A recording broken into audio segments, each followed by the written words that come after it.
Our next guest, who is Tara Kennedy. She's with the Center for Missing and Unidentified Persons.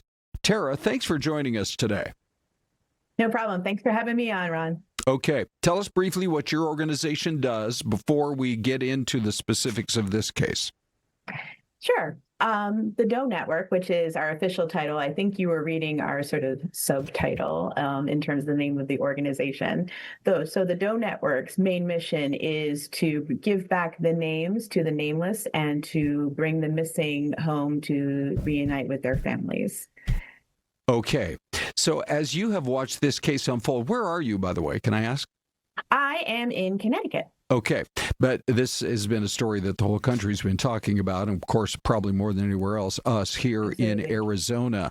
You know, the family continues to hold on to hope. And based on your experience now, as we approach, it won't be much longer before we hit the 30-day mark.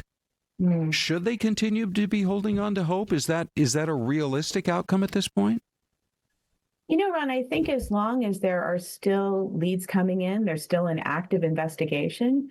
We at Doe would consider that to be an active open case and not a cold case. And normally with us at the Doe Network, we focus primarily on cases that are decades old. I mean, we take cases that start about 10 years cold. So there is absolutely no reason to say that this is a case that would be going cold if this is still an active investigation. And no two cases are ever alike, but just in terms of what we've seen unfold from law enforcement and their, honestly, frankly, kind of heroic efforts here, as well as the family's decision to come forward with $1 million reward. What's your take on all of that? I mean, I agree that the law enforcement has been doing a great job in terms of putting their resources out there, helping the Guthrie family try to find their mother. And that's a lot of money. It's interesting, though, because cases like these are not terribly frequent. We don't see a lot of high profile kidnapping cases.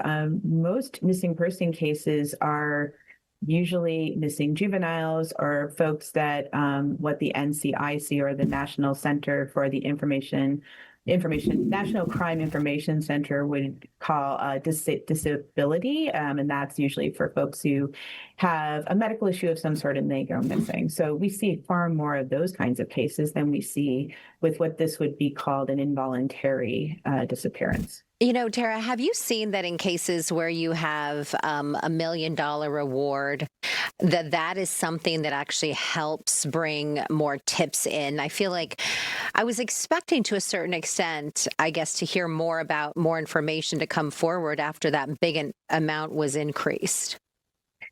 It's very possible. I'm sure that would encourage more tips to come in.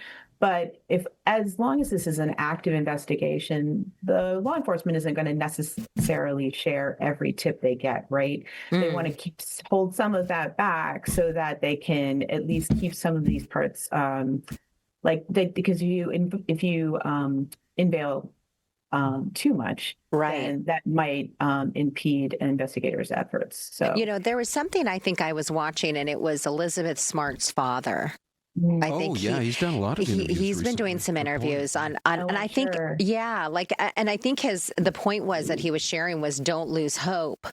And I think that's something, obviously, I'm sure you speak with a lot of families on these cases and try to help them keep the hope alive.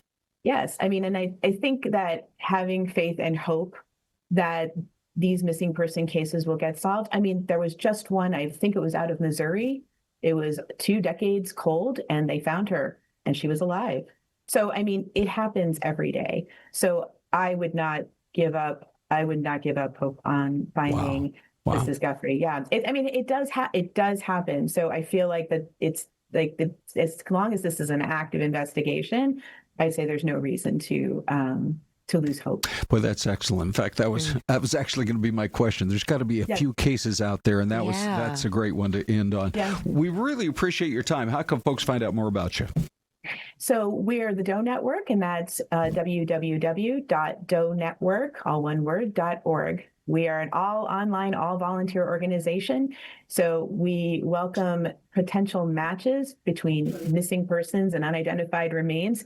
People are welcome to submit them anytime so that we can submit them to law enforcement and help bring the missing home. So please consider visiting our website. Excellent. All right. We so appreciate your time.